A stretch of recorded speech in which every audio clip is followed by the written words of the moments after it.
Assalamu alaikum warahmatullahi wabarakatuh, mtazamaji wa Africa TV lakini pia na mfuatiliaji wa Africa Academy. Tupo hapa na Shekhe wa mkoa wa Dar es Salaam, Sheikh Walid Al-Hadi, ambaye tupo naye siku hii leo akiwa ni miongoni mwa wageni ambao wameweza kualikwa siku hii ya mahafali ya kwanza ya Africa Academy. Sheikh, assalamu alaikum warahmatullahi wabarakatuh. Wa alaikum salaam warahmatullahi wabarakatuh. Shekhe, wewe sio mgeni sana kwa Watanzania lakini hasa wana wa Dar es Salaam kwa sababu wewe ni imamu katika msikiti wa Kichangani, lakini kwa hivi sasa wewe ndio shekhe wetu katika mkoa huu wa Dar es Salaam. Na leo tupo katika mahafali ya kwanza shekhe ya Africa Academy, wanafunzi wanapata elimu ya dini ya Kiislamu kwa level ya diploma. Aina hii ya ufundishaji shekhe, wanafunzi wanasoma elimu kwa njia ya mitandao. Aina hii ya ufundishaji shekhe, wewe unaionaje? Bismillahirrahmanirrahim. Namna ninavyoiona ni kwamba niyo mambo yanayotarajiwa kuwa. Wanachuoni wanakuambia al-umuru bil azman yani bizaman wal makan wal anam, kwamba mambo yanakwenda kwa kutegemea nyakati, yanakwenda kwa kutegemea eneo, yanakwenda kwa kutegemea watu. Uko katika zama zipi ufanye nini? Upo maeneo gani ufanye nini? Upo na watu gani uishi nao vipi? Kwa zama tulizokuwa nazo hazitosheki tu na ule usomaji wetu wa tulivyosoma sisi. Lakini sasa hivi kutokana na accessory tuliokuwa nayo na mambo ni jambo zuri kwa sababu linaepesisha, na moja katika misingi ya dini yetu ni al-yusr. Mtume SAW anasema nimetumwa kwa dini nyepesi.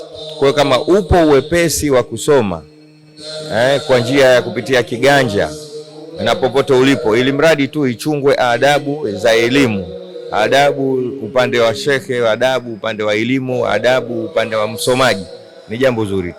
Shekhe, leo wanafunzi zaidi ya 300 wake kwa waume wanakwenda kuchukua vyeti vyao vya level ya diploma kwa sheria ya dini ya Kiislamu. Wewe kama shekhe mkongwe lakini shekhe mwandamizi wa zamani sana, una uhusia gani kwa hawa wanafunzi wapya ambao hivi sasa na wenyewe pia wanaweza kuhitimu elimu yao ya dini ya Kiislamu kwa level ya diploma? Wasia wangu kwao ni kwamba tuwaone kuwa ni wasomi. Manake elimu haishi karatasi. Mtu mmoja anasema ta'allamu al-ilma li dhati al-ilmi la li shahadati wa ma'ariba ukhra. Someni kwa lengo la kusoma, sio kwa ajili ya kupata vyeti. Kwa hiyo sisi tunataka tukipime cheti cha mtu kwa yeye mwenyewe, hatutosheki na cheti chake. Kwa hiyo tukipime cheti chake, yale maisha yake yatueleze kwamba huyu ni msomi anapokaa mbele ya jamii. Hilo kubwa, lakini kubwa zaidi al-ikhlas. Iqra bismi rabbika alladhi khalaq. Ikhlas. Leo tunafeli kwa sababu hatuna ikhlas. Tunasoma ili tuonekane wasomi, tunasoma ili tujifarague mbele za watu, lakini mbaya zaidi tunasoma ili tulete matata badala ya kusaidia watu. Leo akiingia pahala msomi, baada ya kusema alhamdulillah ameingia huyu atatusaidia, tunasema fanaudhu billah kwa kuja kwake. Hiyo si sawa sawa. Kwa hiyo kama inavyosema katika Qur'ani, watoke watu waende kusoma, lakini wanasema waliyundhiru qaumahum idha raja'u ilayhi, ili waje kuwasaidia watu, kuwaonya watu watakaporudi.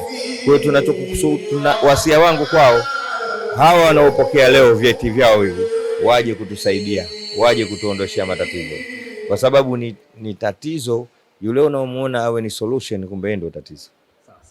Shekhe, kwa sekunde 30, haya ni mahafali ya kwanza na mwisho wa mahafali haya ndio mwanzo wa kwenda kuchukua wanafunzi wapya kwa ajili ya mwaka mwingine wa masomo. Kwa sekunde 30 shekhe, tunaomba utualikie wanafunzi wapya kwa ajili ya mwaka ujao wa masomo.